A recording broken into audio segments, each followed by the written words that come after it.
जैसा कि मित्रों इकोनॉमी के अंतर्गत हम विकास के संदर्भ में समझ रहे थे।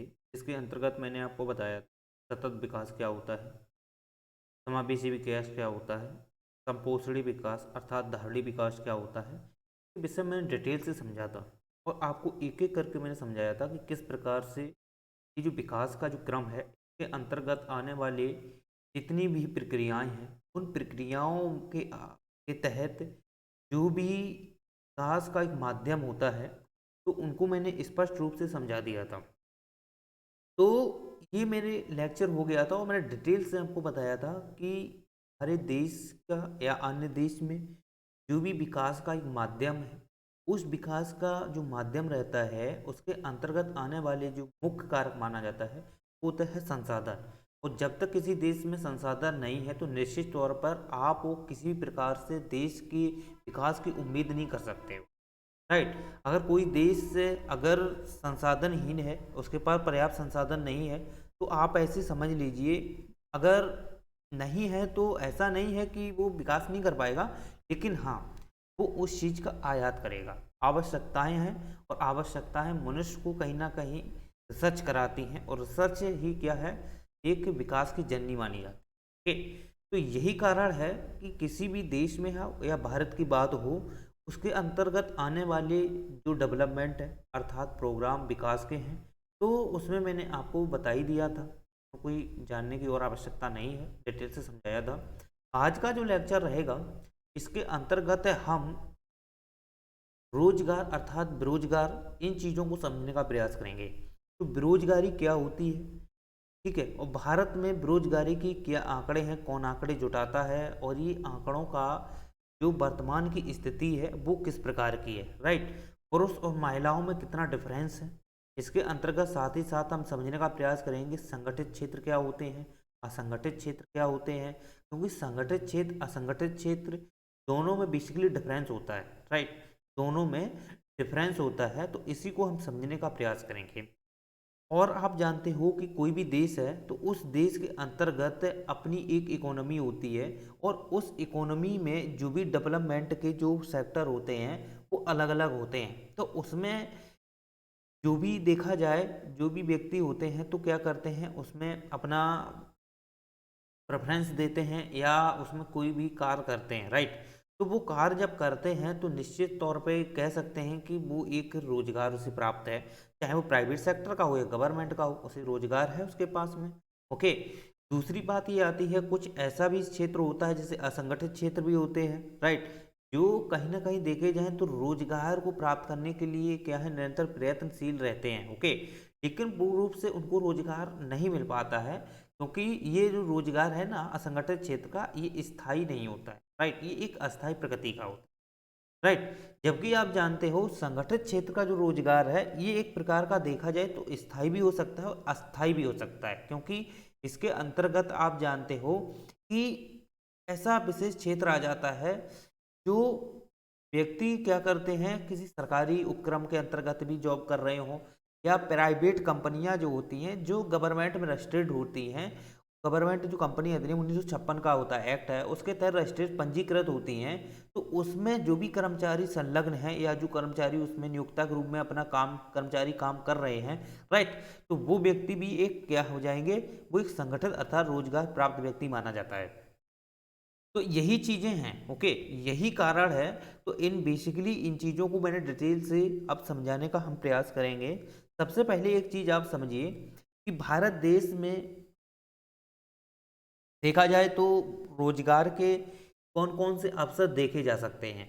तो रोजगार के अवसर के अंतर्गत आप जानते हो कि सबसे बड़ा जो रोजगार है वो सेवा क्षेत्र का माना जाता है। अब वर्तमान की स्थिति देखी जाती है तो सेवा क्षेत्र है, सर्विस सेक्टर है।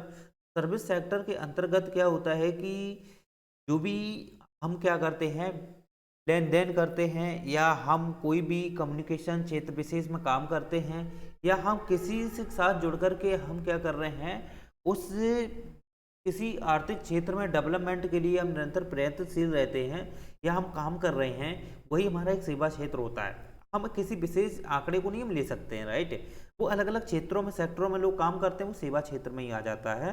अब बात ये आती है कि सेवा क्षेत्र जो होता है वो भी अगर देखा जाए ना तो भौतिक क्षेत्र पर ही डिपेंड करता है। बिना भौतिक क्षेत्र के डेवलप हुए सेवा क्षेत्र नहीं हो सकता है, क्योंकि भौतिक क्षेत्र जो होता है वो फिजिकली भौतिक या कंपनियां जो भी उद्योग होते हैं वो निश्चित तौर पर देखा जाए ना तो भौतिकली भौतिक चीज़ों पे ही डिपेंड होते हैं। ओके, अब भौतिक क्षेत्र ही इतना डेवलप नहीं है तो आप सेवा क्षेत्र को कैसे डेवलप कर पाओगे, राइट। आप लेन देन क्या कर पाओगे, व्यापार क्या कर पाओगे, क्या आप सेवाएं दे पाओगे, ठीक है, सेवाएं क्या दे पाओगे अगर से, हाँ सेवाएं कुछ क्षेत्र में तो देखने को मिल जाएंगी, जैसे गवर्नमेंट वाले क्षेत्र में आप देख लो वो एक अलग बात है, लेकिन प्राइवेट सेक्टर में अगर आप सेवा क्षेत्र देखोगे तो उसमें कहीं ना कहीं देखा जाए तो वो किसका रोल होता है, वो होता है वहाँ पे भौतिक क्षेत्र का, राइट। तो बिना भौतिक क्षेत्र के आप सेवा क्षेत्र की उम्मीद कैसे कर सकते हो, भले ही 100% भौतिक क्षेत्र नहीं होना चाहिए लेकिन भौतिक क्षेत्र का कहीं ना कहीं एक संबंध होता है, राइट, संबंध होता है, तो बिना संबंध के आप उम्मीद नहीं कर सकते। तो ये चीजें होती हैं। और भौतिक क्षेत्र तो आपको पता ही है वो प्राकृतिक संसाधनों पर निर्भर होता है, ठीक है, तो ये एक दूसरे के हम पूरक के रूप में समझ सकते हैं, ठीक, एक दूसरे के पूरक के रूप में हम समझ सकते हैं। चलिए, तो अब हम बात करेंगे भारत में बेरोजगारी, या हम पहले सबसे पहले भारत में बेरोजगारी से पहले एक चीज हम समझेंगे कि बेरोजगारी एक्चुअली होता क्या है। तो बेरोजगारी आप सामान्य शब्दों में या सामान्य भाषा में आप इस प्रकार से समझ लीजिए कि अगर कोई विशेष व्यक्ति है, अगर वो किसी क्षेत्र में काम करने के लिए जाता है, अगर उसको रोजगार नहीं मिलता है तो वो एक बेरोजगार व्यक्ति माना जाता है, अनएम्प्लॉयमेंट माना जाता है, राइट, वो बेरोजगार व्यक्ति है, राइट, क्योंकि उसके पास क्या है, स्किल है, राइट, उसके पास स्किल है, लेकिन स्किल होने के बावजूद भी वो व्यक्ति को एक विशेष किसी भी उपक्रम के अंतर्गत वो नियोक्ता के रूप में वो कर्मचारी नहीं बन पा रहा है, अब वो काम करने में योग्य है फिर भी वो उसे काम नहीं मिल पा रहा है, तो ये एक क्या है, बेरोजगारी है, राइट, ये क्या है, एक बेरोजगारी है। तो बेरोजगारी का मानदंड आप ऐसे ही समझ सकते हो कि कोई भी एक ऐच्छिक व्यक्ति, राइट, कोई भी एक ऐच्छिक व्यक्ति जिसके पास पर्याप्त रूप से स्किल है, ज्ञान है, नॉलेज है, लेकिन फिर भी उसे किसी क्षेत्र में रोजगार ना प्राप्ति हो रही है, तभी कहलाती है वो बेरोजगारी, राइट, इसे क्या कहते हैं, बेरोजगारी कहलाती है, राइट। अब बात ये आती है कि ये बेरोजगारी जो अगर आप देखोगे ना तो सबसे पहले एक चीज तो आप ऐसे समझ लो कि ये जो चीजें हैं, बेरोजगारी जो है ये एक्चुअली देखा जाए तो 15 साल से ऊपर के जो भी वयस्क लोग होते हैं, वैसे 18 से ऊपर वयस्क लोग माने जाते हैं, लेकिन हम 15 से आंकड़ा मानते हैं, राइट, 15 से आंकड़ा हमारा जो एनएसओ निर्धारित कर रहा है उस हिसाब से हम मान लेते हैं। तो उसके अकॉर्डिंग आप जानते हो कि 15 साल से जो ऊपर के जितने भी वयस्क हों या जो भी हैं, ठीक, चाहे वो स्त्री हो या पुरुष हो, ठीक है, दोनों पे डिपेंड होता है, दोनों को बराबर इक्वल वैल्यू होती है, तो चाहे पुरुष हो चाहे स्त्री हो, दोनों अगर किसी 15 साल से अगर ऊपर हैं, राइट, अगर वो कोई काम कर रहे हैं, राइट, अगर वो कोई काम कर रहे हैं पढ़ाई से लेकर के शिक्षा के ज्ञान विशेष में अगर वो काम कर रहे हैं, तो वो एक्चुअली देखे जाए तो वो व्यक्ति जो हैं वो एक बेरोजगार की श्रेणी में आते जरूर हैं, लेकिन वो बेरोजगार एक एक चीज से नहीं देख सकते, कैसे, क्योंकि वो अभी एक एजुकेशनल क्षेत्र में है, राइट, एजुकेशनल क्षेत्र में है, हाँ बेरोजगार जरूर हैं, बेरोजगार जरूर हैं, लेकिन अभी उनकी इच्छा नहीं है, अभी उनकी इच्छा नहीं है, लेकिन वो आगे चलने आने वाले समय में वो बेरोजगार के अंतर्गत आ जाएंगे पूर्ण रूप से। 15 साल से ऊपर के भी जो देखा जाए ना तो जो एजुकेशन क्षेत्र में जो काम करते हैं ना बंदे, तो वो देखा जाए ना तो वो 15 या 11 में या 12 में ऐसे शिक्षा लेते हैं, तो वो एक एजुकेशन क्षेत्र में होते हैं, एजुकेशन की श्रेणी में होते हैं, तो वो उसमें क्या है, नॉलेजेबल होते हैं, नॉलेज लेते हैं, पढ़ते हैं, लिखते हैं, लेकिन आप जानते हो वो व्यक्ति जो है ना पूर्ण रूप से हम बेरोजगार उसे नहीं कह सकते हैं, क्योंकि अभी उसकी इच्छा नहीं है, अभी उसकी इच्छा नहीं है, तो इसलिए हम इस व्यक्ति को हम इसमें शामिल पूर्ण रूप से नहीं करते हैं। लेकिन आप जानते हो कि एक ऐसा व्यक्ति, तो इसको पहले दो चीज़ों से और समझ लो, एक होती है ऐच्छिक और एक होती है अनैच्छिक। तो अनैच्छिक को पहली बात हम इसके अंतर्गत हम शामिल नहीं करेंगे, क्यों, क्योंकि आप जानते हो कि ये एक ऐसा व्यक्ति है, ये एक ऐसा व्यक्ति है जो किसी भी एक अच्छी सोसाइटी से एक अच्छे सोसाइटी का मतलब ये है कि वो किसी अच्छे घराने से है या किसी अच्छे कौशल युक्त व्यक्ति कौशल समाज से है, यानी कि वो पढ़ा लिखा, उसका समाज जो है ना वो पैसे वाला है, राइट, वो पैसे वाला है। तो बात यही आती है कि अगर कोई व्यक्ति है, उसके फादर या पेरेंट में से कोई भी अच्छा पढ़ा लिखा है, अच्छी किसी जॉब में है, ऊंची पोस्ट में है, तो उसका जो पुत्र है या उसकी जो संतान है, वो संतान जो है वो पढ़ती है या नहीं पढ़ती है, राइट, और उसकी इच्छा भी नहीं है, पढ़ती है ना पढ़ती, उसकी इच्छा भी नहीं है कि वो जॉब करे। वो सोचता है कि मन में कि हाँ हमारे पिताजी काम करते हैं या हमारे माताजी काम करती हैं, ओके, तो वो उस पे ही डिपेंड हो जाता है, वो उसी पे ही डिपेंड हो जाता है। तो उसकी कोई इच्छा नहीं होती है कि वो क्या करे, कहीं बेरोजगार के लिए, सॉरी, कोई रोजगार के तलाश में या कहीं बाहर जाए या कुछ भी करे, तो ऐसी उम्मीद वो नहीं जताता है, राइट, ना वो फैमिली पे कोई प्रेशराइज रखता है। लेकिन बस इतना जरूर है कि वो व्यक्ति की कोई इच्छा नहीं होती है, वो व्यक्ति की कोई इच्छा नहीं होती है, इसलिए ये व्यक्ति की इच्छा नहीं है, राइट, ये व्यक्ति की इच्छा नहीं है, तो इसे हम क्या करेंगे, अनैच्छिक बेरोजगारी, क्या करेंगे, अनैच्छिक। लेकिन आप जानते हो ये अनैच्छिक है, बेरोजगार भले ही है वो, लेकिन इसके लिए हमें टेंशन नहीं होती है, ठीक, इसकी हमें टेंशन नहीं होती, क्योंकि इसे आवश्यकता ही नहीं, आने वाले समय में इसकी कोई आवश्यकता नहीं, ठीक, इसे कोई आवश्यकता नहीं है कि ये व्यक्ति आगे एक बेरोजगार होगा या इसे उम्मीद होगी कि हमें जॉब के लिए कहीं तलाशनी है या कुछ भी करना हो, इसे कोई नीड नहीं रहती है। जबकि ऐच्छिक व्यक्ति ऐसा होता है जो कहीं ना कहीं देखा जाए पढ़ा लिखा भी है और समाज सोसाइटी से ठीक है, लेकिन वो उसे इच्छा है, उसे जॉब की आवश्यकता है, और जॉब के लिए वो क्या करता है, बाहरी सोर्स ढूंढता है, राइट। बाहरी सोर्स का मतलब यही है कि बाहरी कंपनियां या कोई ऐसे सर्विस सेक्टर हो या कोई टेक्निक तकनीकी क्षेत्र विशेष में या गवर्नमेंट की जॉब में, इन चीज़ों को वो फोकस करता है। तो लेकिन उसकी इच्छा है, राइट, उसकी इच्छा है। अब उसकी इच्छा होने के बावजूद भी उसे क्या है, पर्याप्त रूप से उसे रोजगार या रोजगार नहीं मिल पा रहा है, तो इनकी हमें टेंशन रहती है, राइट। इनकी हमें टेंशन का मतलब है गवर्नमेंट को, सरकार को इस इन चीज़ों की चिंता रहती है कि हमारे यहाँ पर इतने लोग स्किल हैं, इस स्किल डेवलपमेंट हैं, लेकिन इन्हें पर्याप्त रूप से रोजगार नहीं मिल पा रहा है, इतने पढ़े लिखे होने के बावजूद भी, तो इनकी हमें चिंता रहती है। जबकि अनैच्छिक लोगों की चिंता नहीं रहती, क्योंकि सरकार इनसे अगर कहेगी कि आप जॉब करो तो ये फिर भी नहीं करेंगे, ठीक, सरकार कहेगी इनको नौकरी करो फिर भी नहीं करेंगे, क्योंकि इनकी इच्छा ही नहीं, इनकी फैमिली ही स्ट्रांग है, मजबूत है, पैसों से धनी है, तो उन्हें आवश्यकता ही नहीं है, ठीक है। जबकि टेंशन किन लोगों की होती है, जो ऐच्छिक हैं, जो पढ़े लिखे हैं, समाज में उठे भी हैं, अच्छे स्किल्स डेवलपमेंट भी हैं, तो ऐसे लोगों की हमें टेंशन रहती है, ठीक है। तो ये ऐच्छिक है। अब लेकिन इसके अंतर्गत अगर आप देखोगे तो केवल पढ़े पढ़े ही लिखे नहीं हम लेंगे, इसमें हम ऐसे भी लोग ले सकते हैं जो अनपढ़ है, ठीक है, लेकिन वो रोजगार की तलाश में घूम रहे हैं,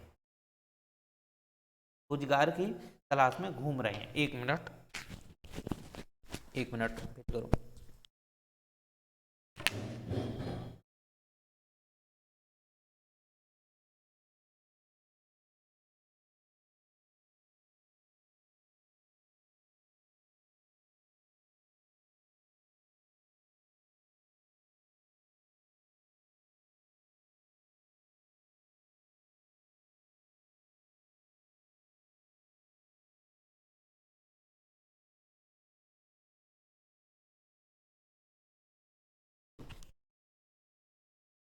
चलिए, तो हम यही पॉइंट बता रहे थे आपको कि क्या होता है, ऐच्छिक बेरोजगारी के अंतर्गत वो सभी आ जाते हैं जो पढ़े लिखे हैं, राइट, जो पढ़े लिखे हैं, ठीक है, और इनके पास पर्याप्त स्किल है, इन्होंने काफ़ी अच्छी शिक्षा ली है, एजुकेशनल क्षेत्र से इन्होंने काफ़ी निपुण रहे हैं, लेकिन आप जानते हो इनके पास पर्याप्त रूप से रोजगार नहीं मिल पाता है, तो ऐसे जो व्यक्ति होते हैं वो कहलाते हैं ऐच्छिक बेरोजगार, राइट, ऐच्छिक बेरोजगार।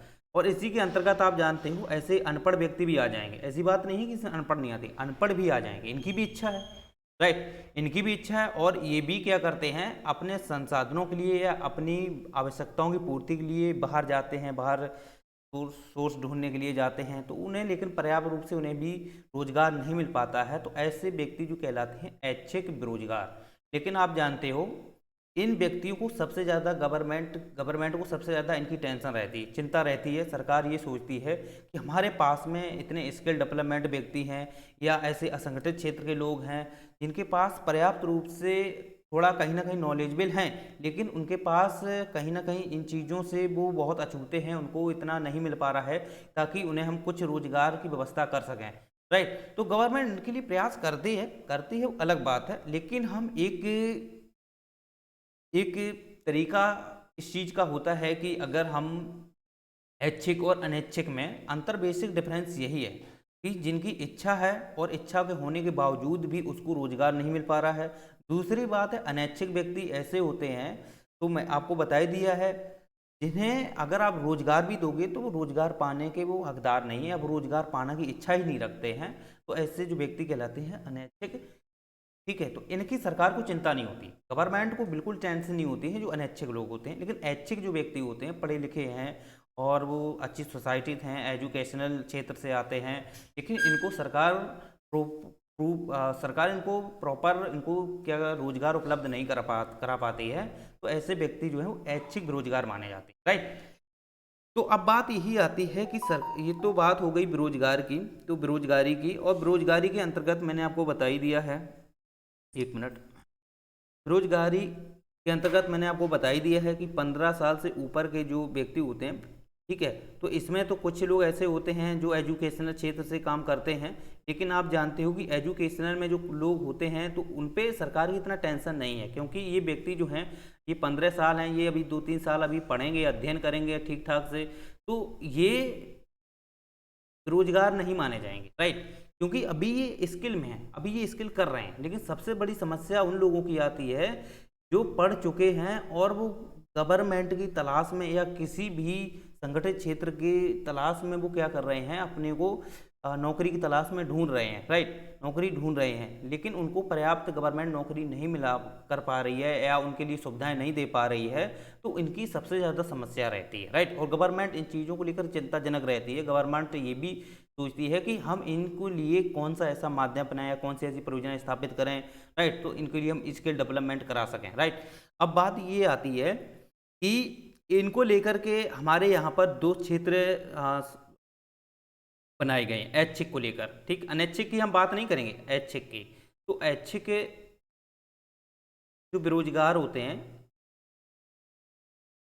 ओके, तो इसके 2 क्षेत्र हैं, एक तो होता है संगठित क्षेत्र, एक तो होता है संगठित क्षेत्र। तो पहली बात आप जानते हो कि ये जो बेरोजगार व्यक्ति हैं, ये जो बेरोजगार व्यक्ति हैं, अब ये क्या होते हैं कि जैसे किसी काम क्षेत्र विशेष में जाते हैं, राइट, तो वो क्या करते हैं कि अगर इनके पास अच्छा स्किल है, राइट, इनके पास अच्छा स्किल है, तो अच्छे स्किल से जो व्यक्ति होते हैं तो उनको आपने देखा होगा ज़्यादातर वो संगठित क्षेत्र में ही काम करते हैं। राइट, संगठित क्षेत्र में या वो गवर्नमेंट से हों या कोई ऐसी कंपनी विशेष से हों जो जो जो कंपनी अधिनियम 1956, राइट, जो कंपनी अधिनियम 1956 के तहत रजिस्टर्ड होती है, तो उसके अंतर्गत आने वाले जो भी कर्मचारी या नियोक्ता होते हैं वो संगठित क्षेत्र के अंतर्गत आते हैं। ठीक है, तो यही बात है कि संगठित क्षेत्र के अंतर्गत वो सभी कर्मचारी आ जाते हैं जो 1956 की जो कंपनी अधिनियम है उसके तहत, हम 1956 की बात कर रहे हैं, यहाँ 2013 की बात नहीं हम कर रहे हैं, जो कंपनी अधिनियम 1956 का एक्ट है, ओके,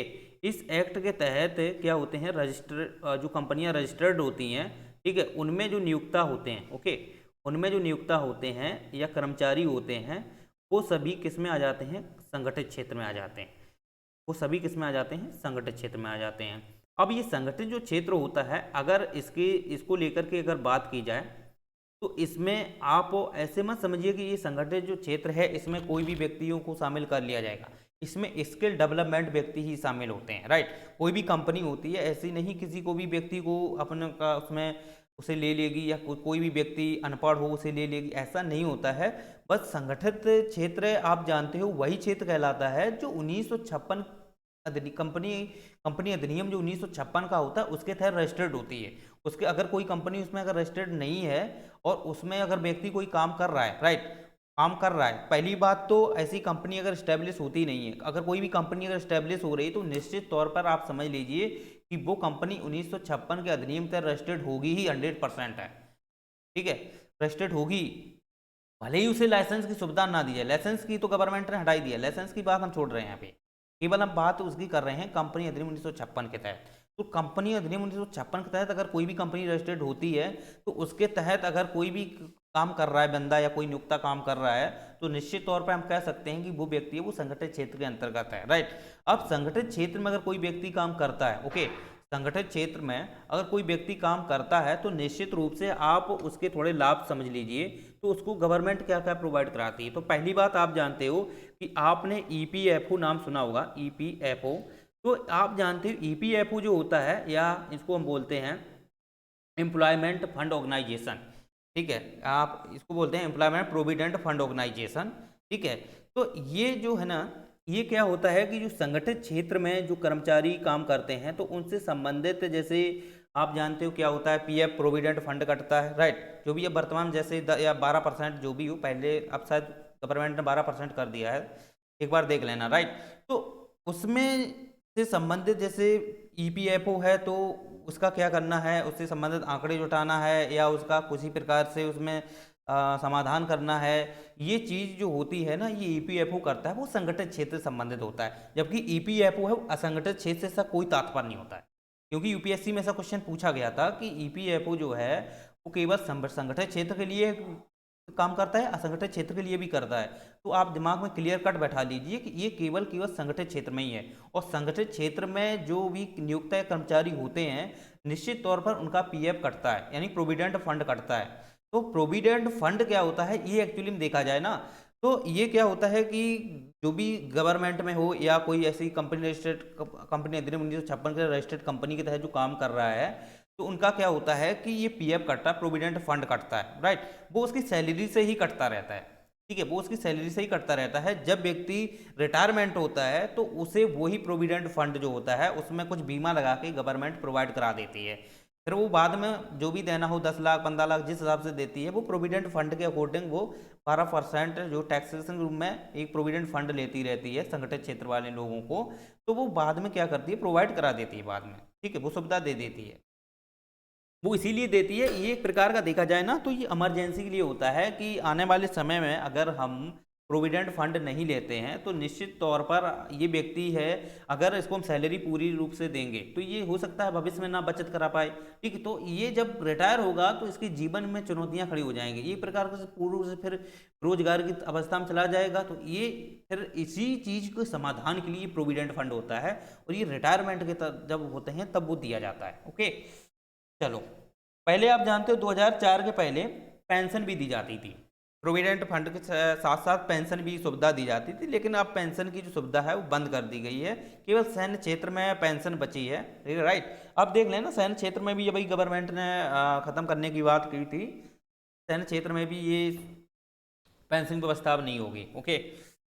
चलो, तो ईपीएफओ के विषय में समझ लिया है, ये एम्प्लॉयमेंट प्रोविडेंट फंड ऑर्गेनाइजेशन है, और इसका जो इसके समझ जाए इसके जो भी चयन होता है तो ये यूपीएससी कराता है, ठीक। इसके कर्मचारियों को चयन है वो गवर्नमेंट या मतलब UPSC, union public service commission है, संघ लोक सेवा आयोग है, यही कराता है, राइट। चलो, तो संगठित क्षेत्र को देखो लाभ क्या क्या होते हैं। पहली बात तो ये है कि इनके प्रॉपर देखा जाए तो इनको बीमा से लेकर के हो, राइट, तो बीमा की सुविधा है तो इनको दी जाती है। दूसरी बात है कि इनको लाइफ इंश्योरेंस हो या जीआईसी जनरल इंश्योरेंस हो, ये सब प्रोवाइड कराया जाता है संगठित क्षेत्रों को, ओके। दूसरी बात है इसमें है, जैसे आप जानते हो प्रोविडेंट फंड की तो मैंने आपको बताई दी है, ओके। प्रोविडेंट फंड की आपको मैंने बताई दी है कि प्रोविडेंट फंड जो होता है वो सभी इनका रहता है, तो इनकी बहुत सारी सुविधाएं होती हैं, क्योंकि आप जानते हो ना कि जो भी ये व्यक्ति काम कर रहे हैं जिस कंपनी में कर रहे हैं तो निश्चित तौर पर 1956 के तहत वो रजिस्टर्ड होगी, राइट। 1956 के तहत वो कंपनी रजिस्टर्ड होगी, तभी उसमें जो भी कर्मचारी या नियोक्ता जो काम करेंगे निश्चित तौर पर तो व्यक्ति जो है ना किस में आ जाएंगे, संगठित क्षेत्र में। तो उनका एक प्रॉपर देखा जाए जब वो वहाँ से बर्खास्त किए जाते हैं तो उनको एक पूरा एक रजिस्ट्रेशन दिया जाता है, वो पूरा एक फॉर्म दिया जाता है कि हाँ कि वो अगर उस चीज़ को छोड़ रहे हैं या उस कंपनी को छोड़ रहे हैं तो अदर कंपनी में उनको नौकरी मिलने के चांस अधिक हो जाते हैं। तो ऐसे व्यक्ति ना वो संगठित क्षेत्र में आते हैं, और वर्तमान में अगर आप देखोगे ना तो संगठित क्षेत्र में पहले आंकड़ा बहुत कम था, 4 या 5% था, अब वर्तमान में ये 10% देखा जाए ना तो संगठित क्षेत्र में 10% तक हो गया है, ठीक है। अब ये 10% तक पहुंच गया है, पहले ये 4-5% ही था। यानी कि टोटल जो जैसे 100% मान लो, ठीक है, तो 100% का ओनली 4 या 5% ही लोग थे जो संगठित क्षेत्र में काम करते थे। लेकिन वर्तमान में आप स्थिति देखोगे ना तो 10% तक पहुंच गई है। मतलब इसका मतलब ये है कि हमारे यहाँ पर शिक्षा का स्किल थोड़ा बढ़ रही है, राइट। उसी के आधार पे ही हम संगठित क्षेत्र को एक मापन कर सकते हैं। चलो, तो संगठित क्षेत्र को समझ में आ गया है संगठित क्षेत्र में क्या क्या होता है। तो संगठित क्षेत्र में जो भी काम लोग करते हैं तो उनको प्रॉपर बीमा दिया जाता है, ओके, उनको प्रोविडेंट फंड की सुविधा दी जाती है, ओके। और भी अगर आप देखोगे तो बहुत सारी सुविधाएं हैं, जीआईसी, एलआईसी, इनके सब ये सभी में ये क्या होते हैं, इनकी सुविधाएं गवर्नमेंट को प्रोवाइड देती कराती है निश्चित तौर पर, क्योंकि एलआईसी जीआईसी है ना, ये गवर्नमेंट की ही अपनी एक इंश्योरेंस है, ठीक है, और 100% इनका निवेश होता है गवर्नमेंट का इसमें।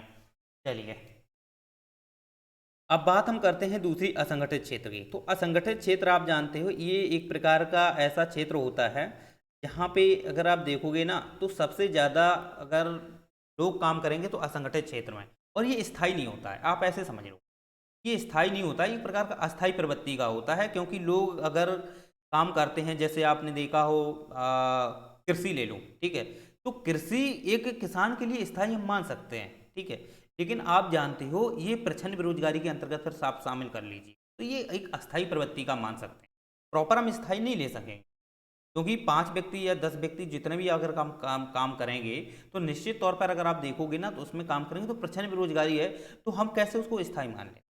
स्थायी इस प्रवृत्ति की है कि वो किसी किसान का है, किसान है, उसमें काम कर रहा है, तो स्थायी दिख रहा है। लेकिन गवर्नमेंट की तरफ से अगर आप देखोगे तो असंगठित क्षेत्र के अंदर अस्थायी प्रवृत्ति का है, ठीक है। तो यही चीजें हैं कि असंगठित क्षेत्र जो है एक्चुअली में कृषि होती है, ठीक है।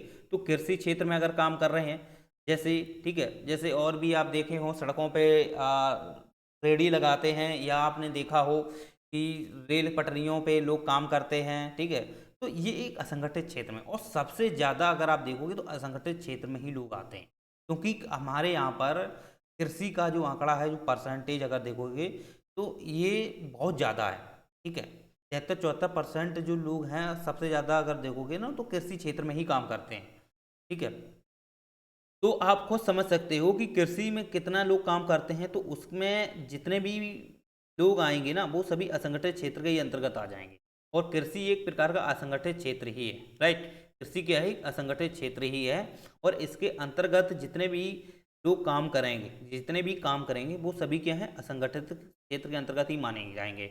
लेकिन इनको सरकार प्रॉपर सुविधाएं नहीं दे पाती है, राइट। इनको प्रॉपर स्थायी सुविधाएं नहीं दे पाती, जैसे प्रोविडेंट फंड नहीं होता है इनका, राइट। इनके लिए कोई भी लाइफ इंश्योरेंस गवर्नमेंट की तरफ से प्रोवाइड, या कोई कर्मचारी या कोई कंपनी ऐसी है, जो बहुत सारी कंपनियां आपने देखी हो प्राइवेट सेक्टर में भी काम करती हैं, तो उनकी तरफ से भी वो भी क्या करती हैं, जैसे उनका अगर 51% अगर उसमें निवेश रहता है तो निश्चित तौर पर देखा जाए वो भी इंश्योरेंस कराती हैं, तो उनकी तरफ से भी इनको इंश्योरेंस नहीं मिलता है। हाँ, प्राइवेट सेक्टर अगर वो इंश्योरेंस मिलेगा तो इन पे अगर देखा जाए ना तो प्रीमियम की सुविधा बहुत ज़्यादा, प्रीमियम है इनको बहुत ज़्यादा भरना पड़ेगा, एक चीज़ें, ये चीज़ों के इनका सामना फिर इनको करना पड़ता है, राइट। तो यही चीज़ें हैं ना, तो असंगठित क्षेत्र को अगर देखा जाए तो इनको लाइफ इंश्योरेंस है, जीआई जनरल इंश्योरेंस है, इनसे ये बहुत दूर हो जाते हैं, ओके, इनसे ये बहुत दूर हो जाते हैं। लेकिन आप देखोगे ना तो प्रॉपर एलआईसी भी करती है असंगठित क्षेत्र में, जैसे घरों घरों जाती है, काम करती है, वो एक अलग बात है। लेकिन आप जानते हो इनके लिए प्रोविडेंट की जो सुविधा है, प्रोविडेंट फंड है, वो इनको प्रॉपर नहीं मिलता है, ठीक है। तो ये कहीं ना कहीं देखे जाए ना तो असंगठित क्षेत्र के जो लोग होते हैं तो गवर्नमेंट की जो भी व्यवस्थाएं होती हैं इनसे ये पिछड़े रहते हैं असंगठित क्षेत्र के लोग। लेकिन सरकार ने असंगठित क्षेत्रों के लिए, लोगों के लिए भी बहुत सारी अलग अलग सुविधाएं प्रोवाइड कराई हैं, बहुत सारी अलग अलग सुविधाएं प्रोवाइड कराई हैं। जैसे आप अटल पेंशन योजना ले लो, ठीक है, ये असंगठित क्षेत्र को लेकर के है। तो वहाँ पर क्या है कि अटल पेंशन योजना है, उसमें देखा जाए तो लोग क्या करते थे, पैसे भरते थे, ठीक है, जो भी मंथली जितना भी लगता था वो पैसे देते थे। फिर वो बाद में व्यक्ति क्या होता है कि जब जैसे 50 या 60 साल की एज का होता था तो फिर उसको पैसा दिया जाता था, ठीक है। तो आप खुद एक सोच खुद समझ लीजिए कि असंगठित क्षेत्र एक प्रकार का बेरोजगार है, क्योंकि ये स्थायी प्रवृत्ति का है ही नहीं, ठीक है। आप कृषि ले लो, कृषि कोई एक रोजगार थोड़ी ना सुविधा देती है, ठीक से। कृषि भी आप जानते हो ये प्राकृतिक प्रकृति पे डिपेंड होती है, कुछ चीज़ें इसकी, कुछ फसलें प्रकृति पे डिपेंड होती हैं, तो आप उसको कैसे मेंटेन कर सकते हो कि ये स्थायी प्रवृत्ति का, नहीं कर सकते। तो यही कारण है कि यहाँ पर जितने भी लोग काम करेंगे, किसान हो कुछ भी हो, ये पूर्ण रूप से बेरोजगार ही माने जाते। चलिए, अब बात ये आती है कि सरकार इनके लिए अलग अलग सुविधाएं देती ही है असंगठित क्षेत्रों के लिए। तो जैसे आप जानते हो कि फसल बीमा योजना सरकार देती है। तो फसल बीमा योजना क्या है, लेकिन आप जानते हो ना कि जो असंगठित क्षेत्र होता है, तो निश्चित रूप से इसमें एक चीज आप दिमाग में क्लियर कर लो, ये व्यक्ति विशेष को सरकार सुविधाएं इतना नहीं दे पाती है। हाँ, कृषि से संबंधित जो भी सरकार देती है वो बेनिफिट इनको देती है, जैसे फसल बीमा है, तो ये फसल से संबंधित है, ये कोई व्यक्ति विशेष को थोड़ी नहीं दे रही, ये फसल से संबंधित है। यानी कि फसल अगर आपकी बर्बाद हो रही है तो उस पर बीमा बनेगा, उसमें जो भी सरकार उसको में जो भी उसमें हानि है हुई है, ठीक है, उसको लेकर के सरकार उसमें प्रोवाइड कराएगी, जो भी सुविधाएं हैं वो सरकार देगी, राइट। एक बात फिर बाद आती है स्वास्थ्य कार्ड है, ठीक है। तो मृदा स्वास्थ्य कार्ड है, तो मृदा को लेकर के आप जानते हो मृदा की गुणवत्ता को चेक किया जाता है कि उन्हें कीटाणुनाशक उसमें किस प्रकार के हैं वो चीज़ किए जाते हैं, जीवाणु चेक किए जाते हैं। ये सब क्या है, सरकार कराती है, असंगठित क्षेत्र को कराती है। लेकिन ये किसको लेकर के है, ये कृषि विशेष को लेकर के, व्यक्ति विशेष को लेकर नहीं है। ओके, चलिए, तो यही बातें हैं ना कि असंगठित क्षेत्र में कहीं ना कहीं सरकार उपलब्ध कराती है। लेकिन अटल पेंशन योजना एक ऐसी थी जो व्यक्ति विशेष को लेकर के थी, लेकिन व्यक्ति विशेष को लेकर के थी जरूर, लेकिन लोग कहाँ से पैसा भरते, कहाँ से पैसा देते, समझ रहे हो, कहाँ से उसमें प्रॉपर पैसा भर पाते। आप खुद समझिए, जब असंगठित क्षेत्र के लोग बेरोजगार हैं, उनके पास प्रॉपर रुपया नहीं है, तो फिर वो कहाँ से उसमें प्रीमियम भर पाएंगे, नहीं दे पाएंगे ना। अब वही यही दिक्कत है, यही दिक्कत है। तो फिर वो पेंशन एक प्रकार की पेंशन जरूर है, लेकिन आप जानते हो जब पैसा भरने के लिए नहीं है उसमें, तो कहाँ से है। लेकिन ये जरूर कह सकते हैं कि अटल पेंशन योजना जो थी वो असंगठित क्षेत्रों के लिए ही थी, यहाँ संगठित क्षेत्रों के लिए नहीं थी, असंगठित क्षेत्रों के लिए थी। यूपीएससी में क्वेश्चन पूछा गया था कि अटल पेंशन योजना है किस क्षेत्र विशेष के लिए सुविधा दी गई गवर्नमेंट की तरफ से, तो ये है असंगठित क्षेत्र के लिए। और असंगठित क्षेत्र में अगर देखोगे ना तो 90% लोग आते हैं इसमें। कितने आते हैं, 90%। 90% का मतलब तो आप समझते ही हो कि इसमें किसान, कृषि से संबंधित जो लोग हैं, किसान हैं, ये सभी आ ही जाएंगे। दूसरी बात है कि इसमें ऐसे भी लोग हैं जो रेहड़ी लगाते हैं, पटरियों पे काम करते हैं, ये सभी आ जाते हैं इसमें। ये क्या है, असंगठित क्षेत्र के लोग आ जाते हैं। चलो, क्योंकि इनको स्थायी जॉब नहीं होती है, राइट, तो स्थायी जॉब नहीं होती है। दूसरी बात, ये स्किल से भी बहुत पिछड़े होते हैं, इनके पास कौशल नहीं होता है, ठीक से एजुकेशन से ये बिलोंग नहीं करते हैं। तो यही स्थितियां बनती हैं, इनके सामने बहुत सारी चुनौतियां रहती हैं। इस वजह से ये जो लोग हैं कहीं ना कहीं असंगठित क्षेत्र के अंतर्गत ही ये शामिल होते हैं। और गवर्नमेंट इस चीज़ को काफ़ी बढ़ावा दे रही है, असंगठित क्षेत्र को लेकर के बढ़ावा दे रही है। तो इसके लिए सरकार ने बहुत सारे उपाय भी किए हैं, उपाय किए हैं। पहली बात तो उपाय है शिक्षा को लेकर के, सबसे बड़ा उपाय तो शिक्षा को लेकर के है। तो शिक्षा को लेकर सरकार ने देखो 2020 में अपनी नई नीति लेके आई है, न्यू एजुकेशन नीति, ठीक। तो सरकार क्यों लेके आई, इसीलिए लेकर आई, शिक्षा नीति को बढ़ावा दे रही, राइट। तो शिक्षा को लेकर के आप देखा जाए अलग अलग क्षेत्रों में सरकार ने बहुत सारे स्कूल खोले हैं, सरकारी कॉलेज हैं, प्राइवेट कॉलेजों को लेकर के सरकार बढ़ावा दे रही है। लेकिन प्राइवेट से इतना उनको उनको मतलब नहीं होता है गवर्नमेंट को। हाँ, फिर भी उनको रजिस्ट्रेशन तो कराना ही पड़ेगा। लेकिन गवर्नमेंट जो होते हैं तो वो भी आप देखोगे ना, तो निश्चित तौर पर गवर्नमेंट के जितने भी स्कूल होते हैं तो वो सरकार अलग अलग प्रोवाइड करा रही है, अलग अलग दे रही है, ठीक है। महिलाओं को लेकर के अलग शिक्षाएँ दे रही है, बालिका विद्यालय अलग हैं, ठीक है। बहुत सारे हैं, अगर आप देखो जाए दीनदयाल विद्यालय, इस प्रकार के कॉलेज हैं, आप देखना बहुत सारे मिल जाएंगे आपको। तो सरकार क्यों करा रही है, वो इसीलिए करा रही है कि शिक्षा को बढ़ावा दिया जाए। इसके बाद जो पीबीटी जो भी जनजाति समूह होते हैं उनके लिए प्रॉपर गवर्नमेंट उठा रही है पूरा की पूरा, उनके उनके स्वास्थ्य को लेकर के, उनके पूरे खाद्यान्न को लेकर के, या चाहे उनकी आवास को लेकर के, राइट, उनके रहन सहन को लेकर के पूरा गवर्नमेंट अपने ऊपर ले रही है। वो क्यों ले रही है, वो एक अलग से उनका एक समूह, संगठित एक समूह बना लेते हैं, पीबीजी ऐसा ही कुछ है, पीबीजीटी नाम से है, ठीक है। तो वो एक उनका क्या है, जनजातीय समूह, ठीक है। तो उसके अंतर्गत सरकार क्या प्रोवाइड करा रही है, पूरी सुविधाएं दे रही है।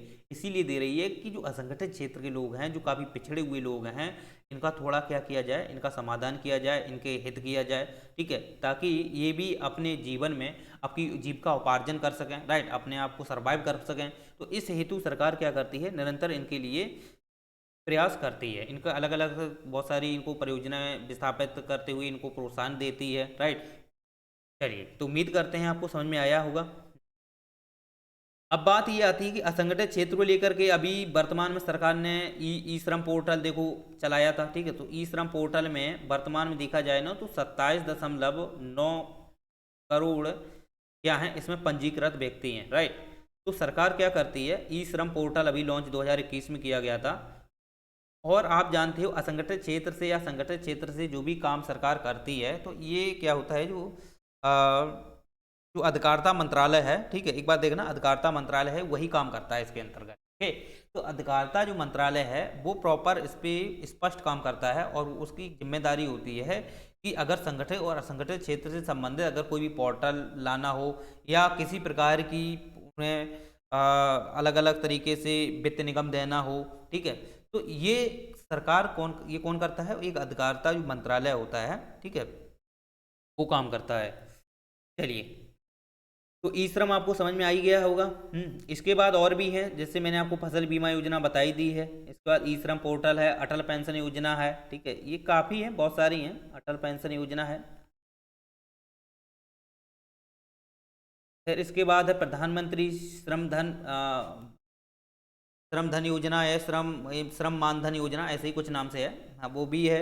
इसके बाद आप जानते हो पीएम दक्ष है, ठीक है, के बाद बहुत सारी हैं, पीएम दक्ष है, पीएम स्वनिधि योजना है, और भी अगर आप देखना चाहो तो इतना पर्याप्त है, आप देख लेना, बहुत सारी गवर्नमेंट की स्कीम चल रही है, ठीक है, असंगठित क्षेत्र को लेकर के। मनरेगा भी है, मनरेगा देख लो, 100 दिन का दिया जाता है मनरेगा। तो ये 3 मंथ तक, तीन मंथ प्लस दिया जाता है, 100 दिन तक एक निश्चित निर्धारण किया जाता है मनरेगा के तहत, ठीक है, महात्मा गांधी वाला। ओके, तो ये 2005 में आया था, तब से ही मनरेगा कर रहा है। तो ये असंगठित क्षेत्र को बढ़ावा देने के लिए तो कर रहा है, असंगठित क्षेत्र को बढ़ावा देने के लिए तो कर रहा है, राइट। तो असंगठित क्षेत्र के अंतर्गत आपने समझ लिया क्या क्या है। तो सरकार इसके लिए काफ़ी प्रयत्नशील है और काफ़ी प्रोत्साहन देती है कि अलग अलग जो भी असंगठित क्षेत्र में लोग काम कर रहे हैं उनको क्या क्या सुविधाएं दी जाएं, ठीक है। लेकिन प्रॉपर सुविधा, स्थायी सुविधा नहीं दे पाती है, लेकिन फिर भी कहीं ना कहीं इनको विकास को लेकर, इनको खाद्यान्न की पूर्ति को लेकर के हो या इनकी रहन सहन को लेकर, उपार्जन को लेकर के हो, सरकार निरंतर प्रयास करती है। ओके, चलिए, संगठित क्षेत्र की इतनी टेंशन नहीं रहती है। संगठित क्षेत्र में तो कंपनी रजिस्टर्ड होती है, उनके तहत काम करते हैं, तो वो तो प्रोविडेंट फंड है, ये सब कुछ रजिस्टर सरकार करती ही है, क्योंकि इनका जो डाटा होता है ना संगठित क्षेत्र, ये सरकार के पास होता है, का डाटा सरकार के पास होता है, क्योंकि इसके अंतर्गत तो वो सभी लोग आ जाते हैं जो कंपनी अधिनियम 1956 के तहत जो कंपनी रजिस्टर्ड होती है उसमें जो भी कर्मचारी नियुक्त होते हैं वो आ जाते हैं। दूसरी बात है कि इसमें स्कूल के लोग आ जाते हैं, जैसे सरकार के जो स्कूल होते हैं या कॉलेज होते हैं वो भी क्या होते हैं, पंजीकृत होते हैं, ठीक है, वो भी क्या होते हैं, पंजीकृत होते हैं। तो इनका जो आंकड़ा होता है सरकार के पास पर्याप्त रहता है, तो इसलिए आप जानते हो इनकी टेंशन इतनी नहीं होती है, जबकि असंगठित क्षेत्रों की सबसे ज़्यादा टेंशन होती है, क्योंकि ये जो है ना, इन्हें देखा जाए तो प्रॉपर निश्चित रूप से इनको रोजगार नहीं मिल पाता है, ठीक है। और ये क्या करते हैं, 10 दिन यहाँ रोजगार करेंगे, 10 दिन वहाँ करेंगे, और इन्हें पूर्ण रूप से रोजगार की सुविधाएं नहीं मिल पाती हैं, तो इनके लेकर के समस्या सबसे ज़्यादा रहती है। चलिए, तो उम्मीद करते हैं आपको समझ में आ गया होगा। इसके बाद आप जानते हो कि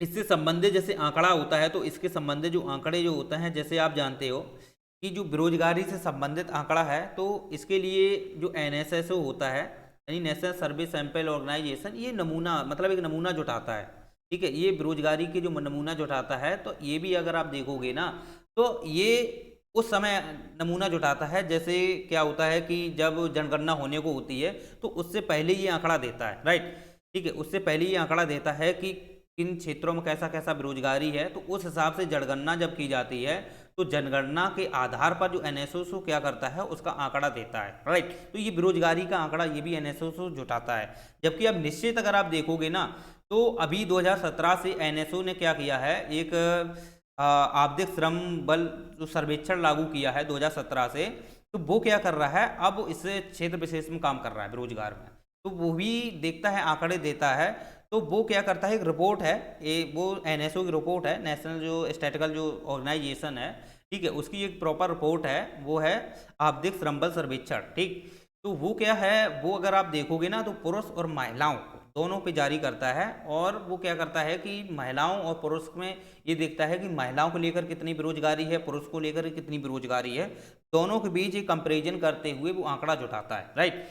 तो इसलिए आप जानते हो, अगर वर्तमान 2022 की अगर आप रिपोर्ट देखोगे ना, 2022 की अगर आप रिपोर्ट देखोगे तो इसके अंतर्गत 2021 की तुलना में 6.9% जो है वो पुरुष को लेकर के उन्होंने आंकड़ा भी जताया है। ये क्या है 6.9% जो है, ये एक्चुअली में देखा जाए ना तो ये 2021 से कंपेरिजन किया जाता है। 2022 है, इसके लास्ट ईयर से कंपेरिजन किया जाता है कि 2021 में क्या थी और 2022 में क्या है। तो 2021 से 2022 है, इसमें जब ये रिपोर्ट आई तो इसके अंतर्गत 6.9% है वो पुरुष को इन्होंने रोजगारी के अंतर्गत रखा, यानी कि जो पुरुष हैं वो पिछली की तुलना में 6.9% और बेरोजगार हो रहे हैं। इसका मतलब ये है कि हमारे यहाँ पर ज़्यादा से ज़्यादा क्या हो रहा है, यहाँ पर जनसंख्या वृद्धि है, ठीक है। इतनी ज़्यादा सरकार यहाँ पे कौशल विकास श्रम पोर्टल या सुविधाएं प्रोवाइड नहीं करा पा रही है। इतनी ज़्यादा यहाँ पर क्या हो रही है, ज़्यादा से ज़्यादा वृद्धि हो रही है जनसंख्या में। तो इस वजह से आप जानते हो कि पिछले की तुलना में रिपोर्ट में 6.9% जो पुरुष हैं वो बेरोजगार में वृद्धि हो रही है, ठीक है। जबकि आप देखोगे पिछली वाली जो रिपोर्ट आई थी 2020 वाली, उसमें शायद में जुलाई और सितंबर में कमी हुई थी, क्योंकि ये आपदे श्रम सर्वेक्षण रिपोर्ट है ना, ये हर 3 महीने में जारी होती है, राइट। तो इस वजह से आप जानते हो ये आंकड़ा ना कम ज़्यादा होता रहता है, ये प्रॉपर निश्चित हम नहीं कह सकते, इसमें कम ज़्यादा होता रहता है। और इसी प्रकार से महिलाओं की अगर आप देखोगे तो महिलाओं को लेकर के 9.9% कुछ है देखा गया था, ठीक है। तो महिलाओं को लेकर के सबसे ज़्यादा बेरोजगारी देखी जाती है। तो महिलाओं को लेकर के सबसे ज़्यादा मानसिकता यही है कि लोग जो हैं ज़्यादा से ज़्यादा उनको बाहर नहीं जाने देते हैं, उनको एजुकेशन को लेकर के महिलाएं पिछड़ी हैं। दूसरी बात है वो किसी भी संगठित क्षेत्र में उनकी बहुत ही कम मिलेंगी आपको, ठीक है। गवर्नमेंट सेक्टर में तो बहुत ही कम मिलती हैं, और भी सेक्टर हैं प्राइवेट सेक्टर हैं उनमें भी वो कम मिलेंगी।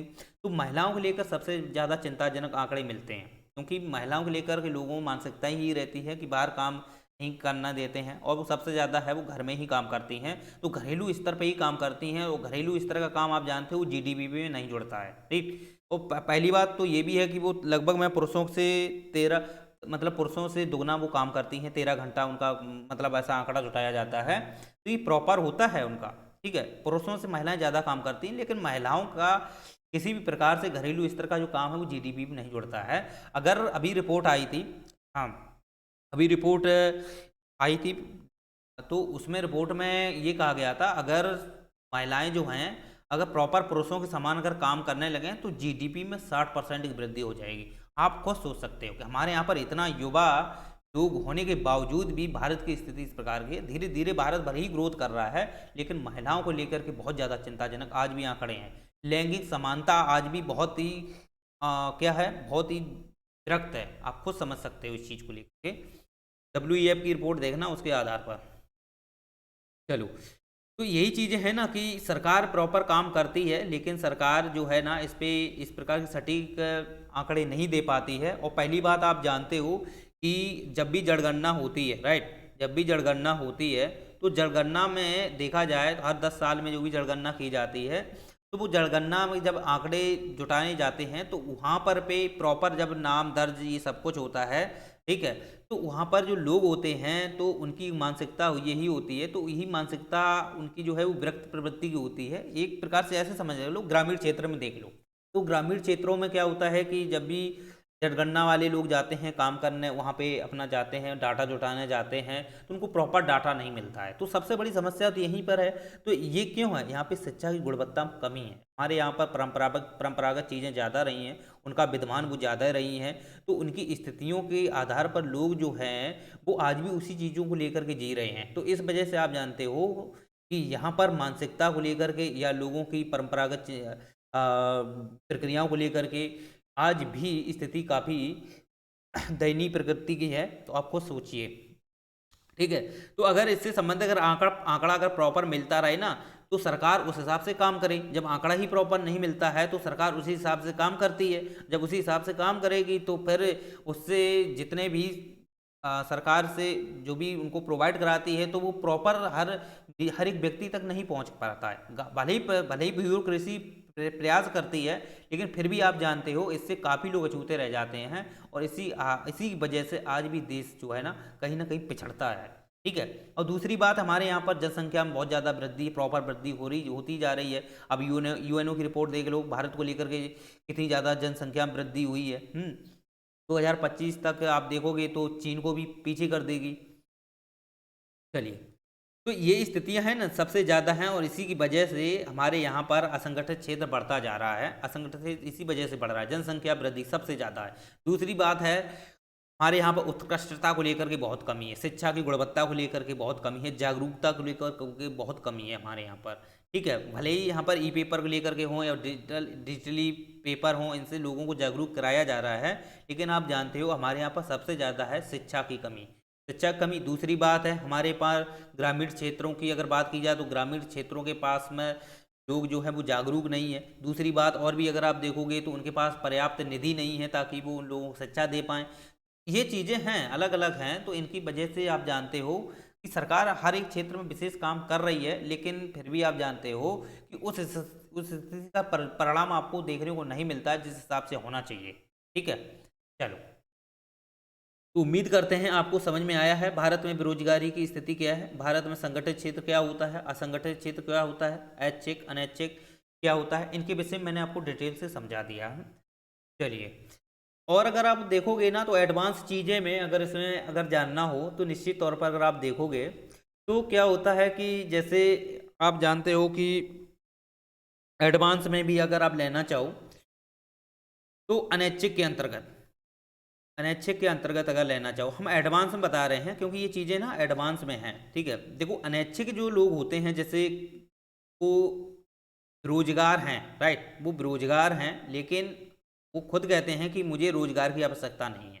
ठीक है, क्योंकि उनके पास उनकी फैमिली से हो या कोई उनका पेरेंट हो, ठीक है, पेरेंट में तो कोई भी हो, अगर अच्छी पोस्टिंग पे है, अच्छी जगह जॉब कर रहे हैं, तो उनकी जो संतान है, पुत्र या पुत्र जो भी है, तो उन्हें इससे शिक्षा से लेकर के या रोजगार से लेकर उनका मतलब नहीं। उनका कह दिया मेरे पिताजी कमा रहे हैं, इतना सब कुछ है, राइट, लेकिन आप जानते हो उसका कहने से कुछ नहीं होता है, लेकिन इसका प्रभाव आप जानते हो कितना बड़ा भारत पे पड़ता है, कितना बड़ा पड़ता है। आप खुद सोचिए, ये भी एक बेरोजगार में आते हैं, ये भी एक बेरोजगार में है, ये भले ही काम नहीं कर रहे हैं लेकिन बेरोजगार में है, ये खाएंगे, ठीक है, ये पर के खाएंगे, लेट के खाएंगे, जैसे भी खाएंगे, तो ये किसका खाएंगे, गवर्नमेंट का ही खाएंगे। भले ही इसमें व्यक्ति है, इनके पिता हैं, काम कर रहे हैं, लेकिन काम गवर्नमेंट दे रही है, इनको पर्याप्त सुविधाएं गवर्नमेंट दे रही है, तो ये परे परे लेट लेट के खाएंगे, तो इनको भी आप जानते हो क्या होता है कि सरकार, आप खुद कीजिए कि इनको मेंटेन कैसे करें।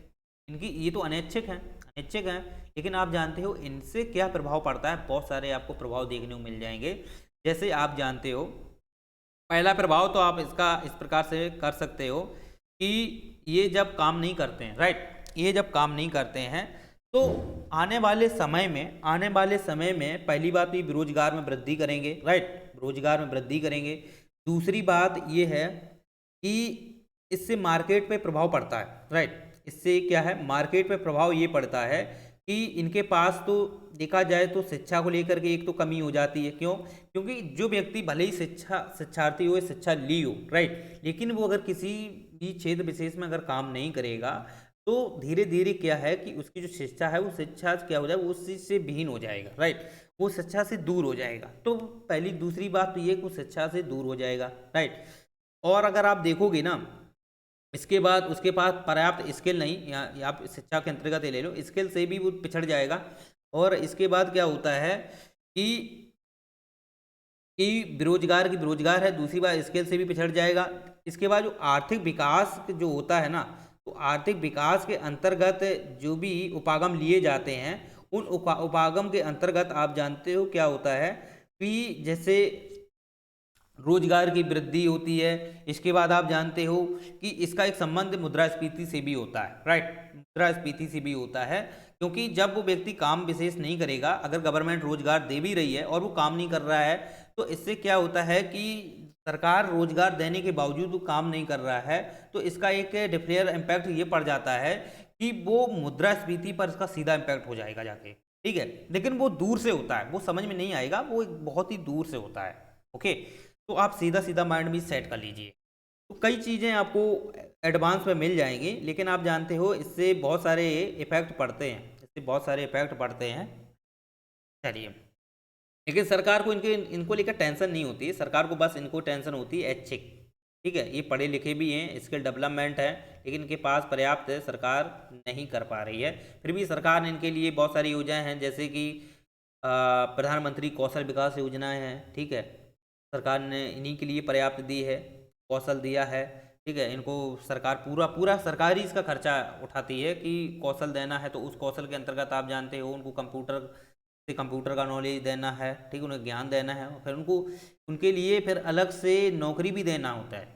सरकार ने इस चीज़ को अनिवार्य कर दिया है कि जिसे प्रधानमंत्री कौशल विकास योजना के तहत पढ़े जो व्यक्ति पढ़ा है, उसके तहत जो उसे मार्कशीट दी गई है या कोई कागज दिया गया है, तो उसके तहत उसे क्या दिया जाएगा, उसे रोजगार देना ही है, अनिवार्यता है इस चीज़ की। ठीक है, तो प्रधानमंत्री कौशल विकास आप देख लो, प्रधानमंत्री दक्ष योजना देख लो, स्माइल योजना देख लो, सरकार की बहुत सारी ऐसी योजनाएं हैं जो सरकार इस चीज़ को लेकर के काम कर रही है। इसके बाद आप जानते हो अलग से वित्त विकास निगम है, राइट, अलग से एक वित्त विकास निगम है जो अधिकारिता मंत्रालय के तहत काम करता है। ये क्या है, एक प्रकार से गैर लाभकारी संगठन है और ये लाभ भी नहीं ले रहा है, बताओ, गैर लाभकारी एक प्रकार का ये संगठन है, फिर भी ये क्या है, सार्वजनिक हित में काम कर रहा है। ठीक है, तो बहुत सारे ऐसे हैं। और देखा जाए तो समाज सुरक्षा एक संगठन संस्थान है, वो भी काम कर रहा है ऐसी क्षेत्र में, बहुत सारे एनजीओ भी काम कर रहे हैं। तो आप कुछ इस चीज़ को सोच सकते हो कि इतने सारा होने के बावजूद भी हमारा जो क्षेत्र है, असंगठित क्षेत्र, कितना पिछड़ा हुआ है। ठीक है, कितना पिछड़ा हुआ है। चलिए, तो उम्मीद करते हैं आपको समझ में आ गया होगा कि संगठित क्षेत्र क्या होता है, असंगठित क्षेत्र क्या होता है, और इसमें क्या दोनों में बेसिक भिन्नताएं होती हैं। इसके में हमने डिटेल से समझ लिया है। तो आपने क्या क्या समझा था। अब देखो यहाँ से क्वेश्चन क्या आ सकता है यूपीएससी में।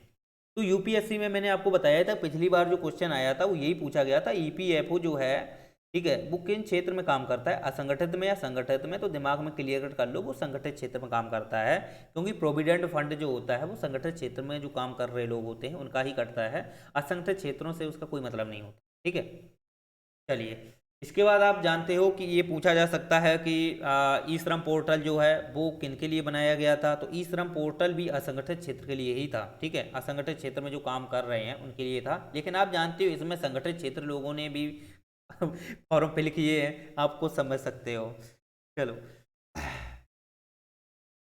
और भी अगर देखा जाए तो ये पूछा जा सकता है कि संगठित क्षेत्र में क्या वो भी कंपनी शामिल हो सकती है जो 1956 के तहत रजिस्टर्ड नहीं होती है। अरे नहीं, ऐसा नहीं है, 1956 के तहत वो कंपनी रजिस्टर्ड मानी जाती है। ओके, तो 1956 की आप धारा 25 पढ़ना, उसके तहत जो भी नॉलेजेबल है चीज़ें हैं, उसमें काफ़ी चीज़ें डिटेल से दी गई हैं, उसको एक बार फोकस कर लेंगे तो बेहतर होगा।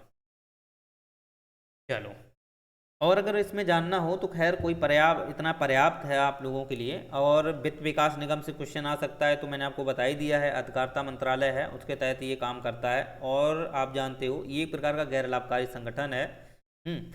इसके बाद आप जानते हो जो आपको मैंने पीएलएफ जो सर्वेक्षण है, जिसमें मैंने बताया था आवधिक श्रम बल सर्वेक्षण, ये कब जारी किया गया था, 2017 में। किसने किया था, एनएसओ ने किया था। ठीक है, यहाँ से क्वेश्चन आ सकता है, तो इसको भी माइंड में सेट होना चाहिए। और इससे तो अनैच्छिक और ऐच्छिक बेरोजगारी से भी क्वेश्चन आ सकता है कि अनैच्छिक बेरोजगार के अंतर्गत कौन आ जाते हैं, ऐच्छिक के अंतर्गत कौन आ सकते हैं।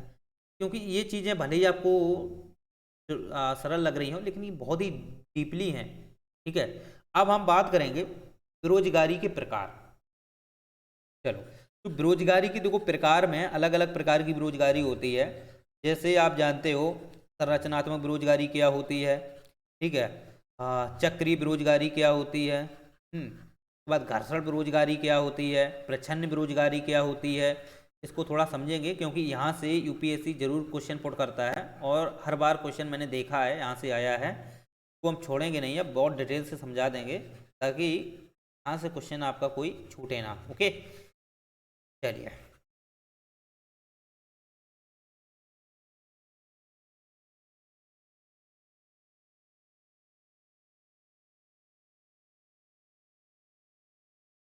तो अब हम पढ़ेंगे बेरोजगारी के प्रकार।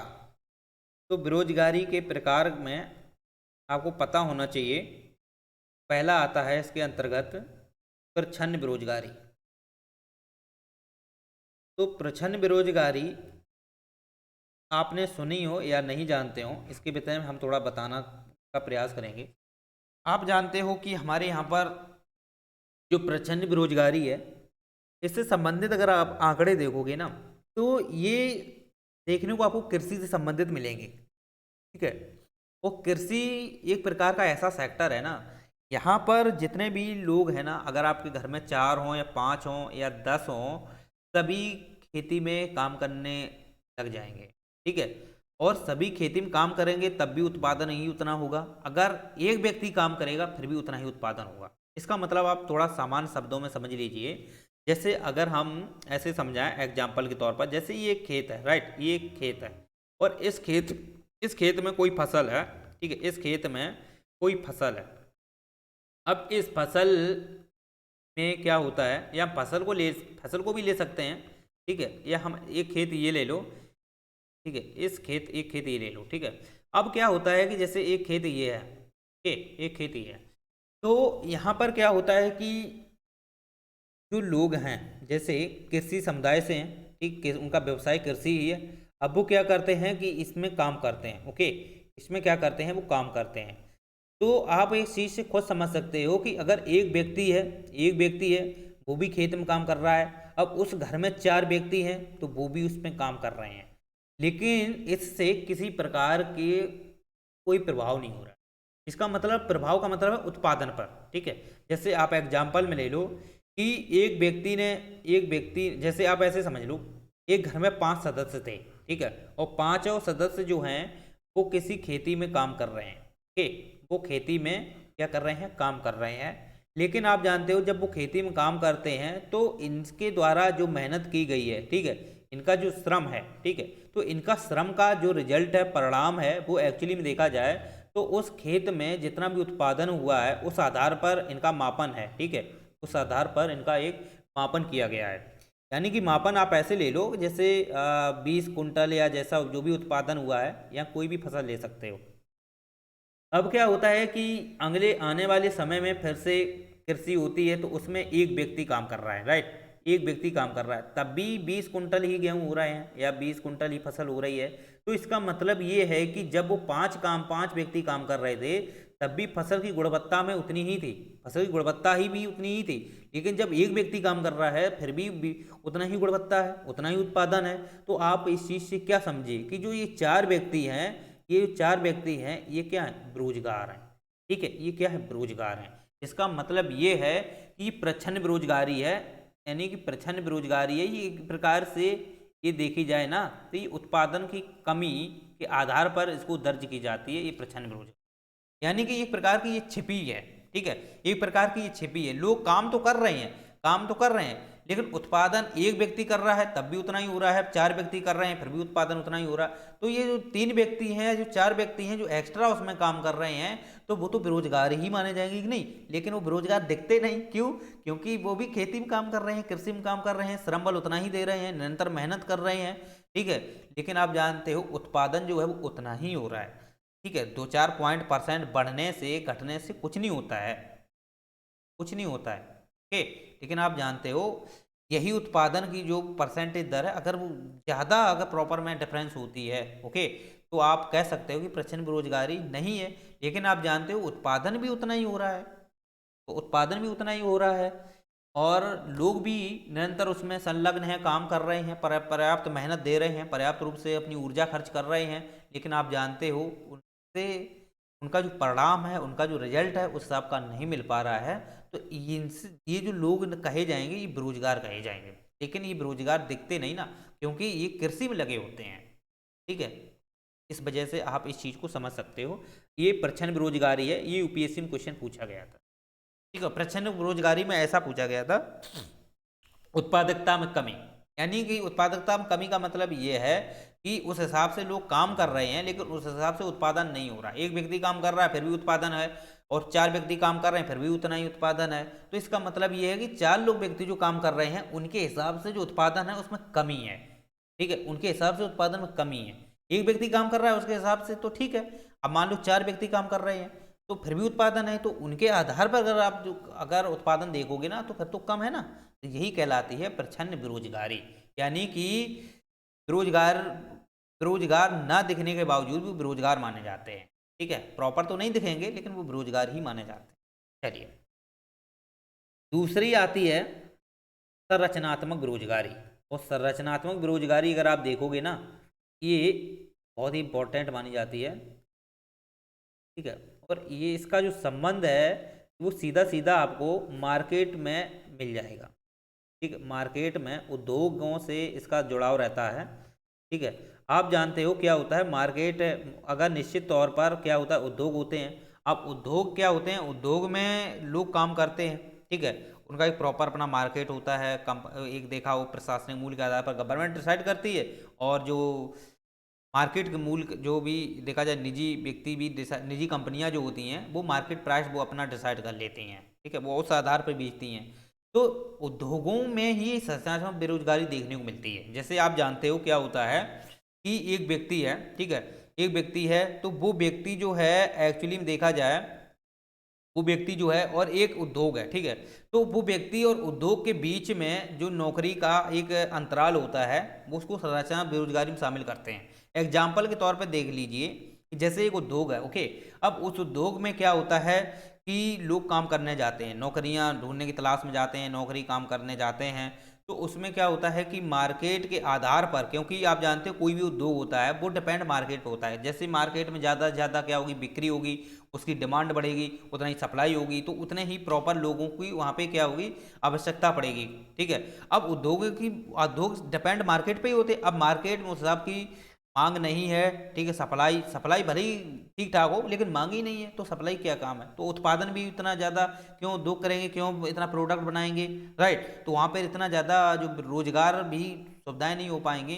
तो इनका जो संबंध है ना संरचनात्मक बेरोजगारी का, वो सीधा सीधा मार्केट से देखने को मिलता है। ठीक है, और मार्केट में जो व्यक्ति होते हैं वहाँ पे काम काम कर रहे हैं और प्रॉपर उनको क्या होता है नौकरी उस हिसाब की नहीं मिलती है। जैसे ये मांग और आपूर्ति पर निर्भर होते हैं। अब डिपेंड मांग ज़्यादा बढ़ रही तो उत्पादन में ज़्यादा वृद्धि करेंगे, रोजगार की आवश्यकता ज़्यादा होगी, लोग काम ज़्यादा करेंगे। अब उसी हिसाब से मार्केट में डिमांड कम तो उत्पादन में भी कमी। ठीक है, उस हिसाब से फिर रोजगार में कमी आ जाएगी, रोजगार लोग होने लगेंगे। तो इनके बीच एक कॉन्ट्रैक्ट जो है ना वो एक्चुअली मार्केट पर डिपेंड करता है। तो मार्केट के आधार पर आप उद्योगों से और व्यक्तियों के बीच में एक बेरोजगार देख सकते हो, वो होती है संरचनात्मक बेरोजगारी। ठीक है, वो मार्केट बेस पर होती है, वो आपको समझ में आना चाहिए।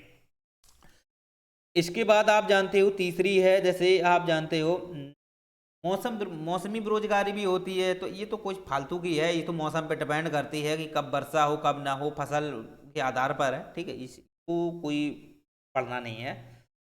इसके बाद चक्रीय, तो चक्रीय बेरोजगारी अगर आप देखोगे ना तो ये एक्चुअली में कहाँ देखने को मिलेगी, तो ये भारत में देखने को नहीं मिलती है। क्योंकि आप जानते हो ये चक्रीय बेरोजगारी जो है ये डिपेंड करती है, जैसे मंदी, अगर जैसे आप जानते हो मंदी अगर बढ़ रही है, राइट, मंदी बढ़ रही है, मंदी अगर बढ़ती है तो ये बेरोजगारी में भी वृद्धि होती है। ठीक है, मंदी अगर होती है तो बेरोजगारी में भी वृद्धि होती है निश्चित तौर पर। क्यों, क्योंकि आपको पता होना चाहिए कि मंदी बढ़ने के तो बहुत सारे रीजन हो सकते हैं। ठीक है, आर्थिक विकास का अवरुद्ध होना, अलग अलग आपको देखा हो कि उसके जैसे जो इकोनॉमी के स्टैंड अप होते हैं उसमें आपने देखा हो अलग अलग होते हैं। जैसे डब्लू है, जेड है, वी आकार, वी शेप्ड आकार, अलग अलग होते हैं ना। तो उसमें ये दर्शाया जाता है कि वर्तमान में जो अर्थव्यवस्था है वो किस स्थिति में, इकोनॉमी में क्राइसिस तो नहीं है, ये चीज़ों को मापन किया जाता है, राइट। तो उसी की बेस पर क्या होता है कि मंदी है, ठीक है, और आर्थिक विकास है, इनके बीच में जो संबंध है, जो कनेक्टिविटी होती है वो चक्रीय बेरोजगारी की होती है। और ये व्यापार चक्र पर डिपेंड करती है। जैसे जैसे व्यापार में वृद्धि होगी ओबियसली आप देखोगे तो चक्रीय बेरोजगारी में कमी होगी। इसका मतलब यह है व्यापार की वृद्धि से इस चक्रीय बेरोजगारी में कमी होना, यानी कि व्यापार वृद्धि है तो आर्थिक विकास होगा, और आर्थिक विकास होगा तो आर्थिक विकास में चक्रीय बेरोजगारी जो है वो कम हो जाएगी। ठीक है, ये एक प्रकार की चक्रीय है। और जैसे जैसे मंदी बढ़ेगी, ठीक है, बेरोजगारी में भी वृद्धि होगी, चक्रीय बेरोजगारी में वृद्धि होगी। और ये अगर देखोगे ना तो भारत में नहीं, ये पूंजीवादी देशों में देखने को मिलती है। ठीक है। लेकिन वर्तमान में पूंजीवादी देश कोई रहा ही नहीं है, सब मिश्रित अर्थव्यवस्था हो गए, चाहे अमेरिका हो, चाहे ब्रिटेन हो, चाहे फ्रांस, जर्मनी, कोई भी हो, ये सभी अब मिश्रित अर्थव्यवस्था वाले देश हो गए हैं। ओके, तो इस प्रकार से आप खुद सोच सकते हो कि जो मंदी है, तो मंदी की वृद्धि में आप देखोगे ना चक्रीय बेरोजगारी देखने को मिलेगी। और ये चक्रीय बेरोजगारी आपको पहले जब 1929 में अमेरिका में आर्थिक मंदी आई थी, ब्रिटेन यूरोप वाले क्षेत्रों में ज़्यादातर, फिर बाद में यूरोप में भी फैल गई थी, तो वहाँ पे देखोगे ना चक्रीय बेरोजगारी बहुत ज़्यादा हुई थी। ठीक है, चलिए, तो ये समझ में आ गया। यानी कि इसका तात्पर्य ये है कि आर्थिक अगर विकास होता है तो ये चक्रीय जो बेरोजगारी है इसमें कमी आती है। ये एरो का चिन्ह आप देखना, ये डाउन है तो इसका मतलब है कमी आना। ठीक है, इसके बाद आप जानते हो चौथी होती है घर्षण।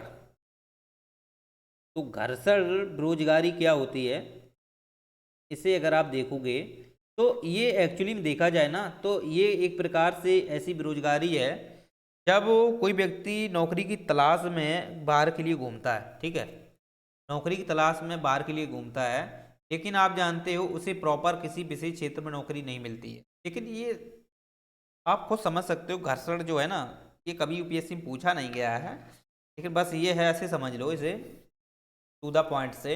जैसे कोई व्यक्ति अपने घर से बाहर जाता है और घर से जब वो बाहर के लिए किसी में काम करने के लिए जाता है तो उसे प्रॉपर किसी में स्थायी नौकरी नहीं मिल पाती है। राइट, तो नौकरी के लिए इधर वहाँ जाएगा, उधर जाएगा, उधर जाएगा, तो इसलिए वो भटकता है। तो ये एक प्रकार की अस्थायी प्रवृत्ति की एक इसमें हम पॉइंट ले सकते हैं। ठीक, अस्थायी प्रवृत्ति के। दूसरी बात है कि वो जब जाता है तो वो छिन्न भिन्न रहता है। यानी कि छिन्न भिन्न का मतलब ऐसे आप समझ लो कि कहीं पे वो स्थायी अपनी प्रगति नहीं बना पाता है, ना स्थायी प्रॉपर वो काम कहीं पे उसे मिल पाता है। लेकिन आप जानते हो वो ढूंढता है। ठीक है, वो ढूंढता है तो उसके लिए एक प्रकार से क्या है, उसके लिए मुसीबत बनती है। मुसीबत बनना एक घर्षण का मतलब क्या है, घर्षण का मतलब यही होता है कि एक मेहनत करने के बावजूद भी इंसान को उस हिसाब की नौकरी नहीं मिल पाती है, लेकिन नौकरी का एक अंतराल रहता है। ठीक है, क्या रहता है, एक अंतराल रहता है। जैसे उसे एक नौकरी यहाँ पर है और वो गया व्यक्ति उस विशेष में काम करने के लिए गया, और वहाँ पर क्या हुआ कि उसे नौकरी के लिए, पहले व्यक्ति नौकरी के लिए जाता है और वहाँ गया, तब तक हो सकता है कि वो नौकरी उसे ना मिल पाए, तो वहाँ से उसको टेंशन होगी, इसके बाद फिर जाएगा दूसरी जगह। तो ये स्थिति को क्या है, ये घर्षण बेरोजगारी है। और ये कभी यूपीएससी में कभी नहीं आता है, बस चक्री बेरोजगारी, प्रच्छन्न बेरोजगारी, संरचनात्मक बेरोजगारी, यही इंपॉर्टेंट है और यही यूपीएससी का भी है। राइट, और तो सब ऐसा ही है। चलिए, तो भारत में बेरोजगारी क्या है, कैसी क्या है, और बेरोजगारी का क्या डेफिनेशन है, इसके विषय में मैंने डिटेल से समझ लिया। संगठित असंगठित क्षेत्र क्या होते हैं इसके विषय में मैंने समझा। इसके बाद आप जानते हो ऐच्छिक है, अनैच्छिक है क्या होते हैं, इसके विषय में समझा। गवर्नमेंट ने क्या क्या अलग से इसमें स्कीम बनाई है और स्कीम के बाद क्या इसके परिणाम आए हैं। तो परिणाम तो आप लिख सकते हो, बहुत सारे परिणाम हैं। ठीक है, उसमें आप जानते हो जैसे स्माइल योजना है, तो स्माइल योजना में लगभग 27-28 करोड़ जो व्यक्ति हैं उनको अलग से क्या है, उनको सुविधाएं दी गई हैं। ठीक है, उनकी जो भिखारी लोग हैं, मतलब स्माइल योजना जो है ना वो भिखारियों से संबंधित है। ठीक है, जैसे भिखारी है ना, भिक्षावृत्ति जिसे बोलते हैं, तो उनसे संबंधित है, और जो ट्रांसजेंडर होते हैं उनके बीच उन्हीं से संबंधित है। एक बार देख लेना। राइट, चलिए, तो उम्मीद करते हैं आपको अच्छा लगा है। अच्छा लगा हो तो लाइक से सब्सक्राइब जरूर कीजिए, और डिस्क्रिप्शन बॉक्स में जाकर के टेलीग्राम को ज्वाइन कर लीजिए। और कोई भी अगर आपको इससे संबंधित डाउट होता है तो डाउट सेशन है, वहाँ पे आप आराम से पूछिए, टाइम मिलने पर हम आपको रिप्लाई जरूर देंगे। चलिए।